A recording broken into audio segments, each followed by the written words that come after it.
बिस्मिल्लाहिर्रहमानिर्रहीम अस्सलाम वालेकुम। आज मैं बनाने जा रही हूँ सादा गोश्त भुना हुआ। ठीक है, देखें जिन लोगों बच्चियों को इस्तेमाल नहीं करना था कि हम ईद का गोश्त कैसे बनाएं, इस तरह इसकी स्मेल जाएगी।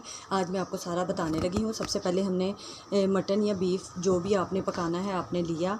ठीक है, पहले तो मैंने इसे अच्छी तरह 2 से 3 पानी वॉश करके फिर ईद का गोश्त संभाल के रखा है। ठीक है, अब मैंने जब इसे निकाला है तो निकालने के बाद अब मैं इसे 1-2 पानी बॉयल आएगा मैं इसे गिरा दूँगी। ठीक है, उसके बाद चलें अब स्टार्ट करते हैं। सबसे पहले हमने मटन लिया है, अब हमने इसमें पानी डाल दिया है। यकीन मानिए इतना टेस्टी बनता है, ना कोई इसकी स्मेल आएगी, आपको कोई साबित ही नहीं कर सकता कि इसके अंदर ये मतलब हमने ईद का गोश्त बनाया है। ठीक है, अब जैसे इसको 1-2 बॉयल आएंगे अच्छी तरह, फिर हम ये पानी गिरा देंगे इसका। अब जोश आ गया, ये गोश्त हमारा खुल चुका है, ये देखिए खुल चुका है हमारा गोश्त, देखें। ठीक है, अब मैं इस पानी को गिराऊंगी और पानी गिरा के फिर मैं इसे ऑयल में साथ इसको फ्राई करके तो फिर बनाना स्टार्ट करती हूँ। ठीक है, ये देखें। ठीक है, सारा पानी हमने निकाल लेना अच्छी तरह।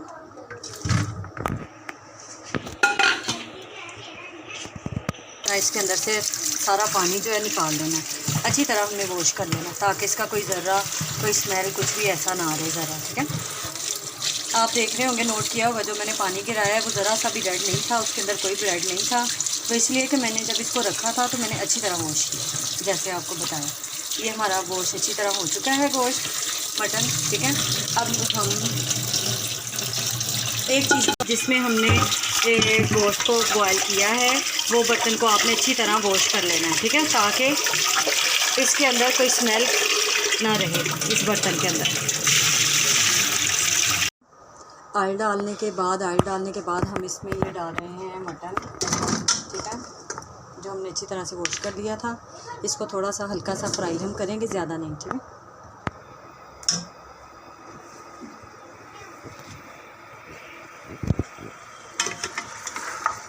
ये तकरीबन 2 किलो है मटन में।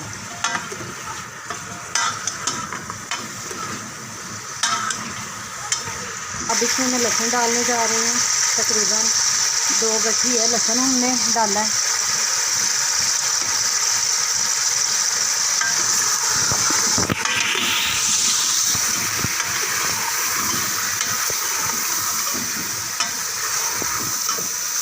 साथ ही इसमें हम प्याज डाल देंगे, तकरीबन 5 से 6 प्याज हैं हमारे।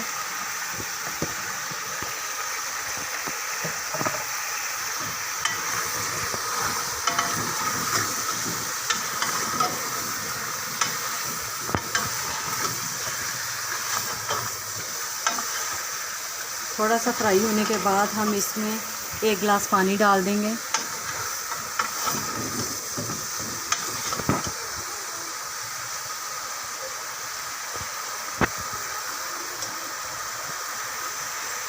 इसमें मैं हस्बे ज़ायक़ा नमक डाल देंगे।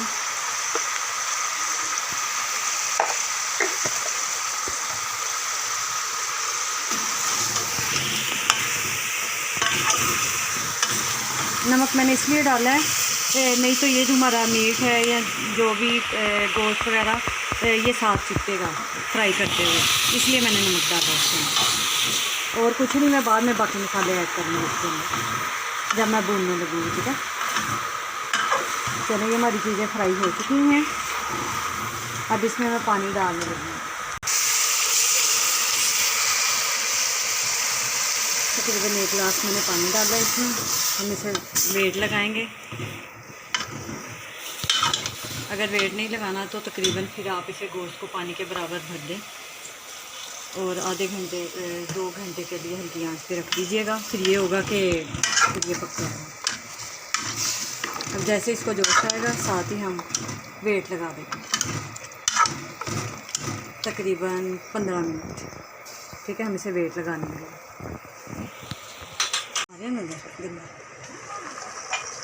हाँ जी, अब इसको जोश आना स्टार्ट हो चुका है। अब मैं इसे तकरीबन 1 से 1.5 घंटे के लिए छोड़ दूँगी, फिर उसके बाद जब पानी ड्राई होगा फिर हम इसे भून लेंगे। मिलते हैं 1.5 घंटे में। हाँ जी, ये देखें ढक्कन हमने उतार दिया है। अब ये हम भून रहे हैं इसको, ठीक है। ये देखें ये गल चुका है हमारा। अब इसके अंदर मैं ये टमाटर, सब्ज़ मिर्च और अदरक ऐड करने जा रही हूँ। और अब हम इसे ऐसे ही भूनेंगे।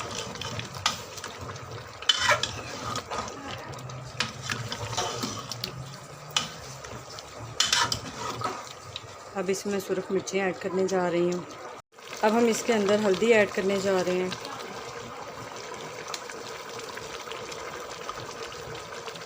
सुरख मिर्च 1 टेबल स्पून ऐड करने जा रहे हैं।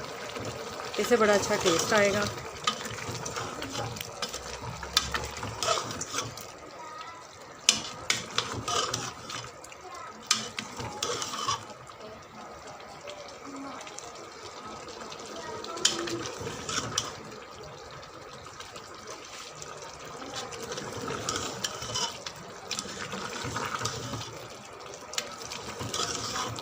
और हम तकरीबन इसे 5 से 10 मिनट तक भूनेंगे, 5 मिनट, क्योंकि गोश्त हमारा गल चुका है। उसके बाद फिर हम इसे डिश आउट करेंगे। अब मैं इसके अंदर ये मसाले ऐड करने जा रही हूँ। कसूरी मेथी है हमने ली तकरीबन 1 टेबल स्पून, दालचीनी के पीस हैं, सूखा धनिया पिसा हुआ, बड़ी इलायची और ज़ीरा, ये मैं इसके अंदर ऐड करने जा रही हूँ। अब इसे मैं हल्की आंच पे रख दूँगी ताकि इसका अच्छा सा ऑयल जो तरी है वो ऊपर आ जाए, घी, ठीक है। ये हमारा भून चुका है।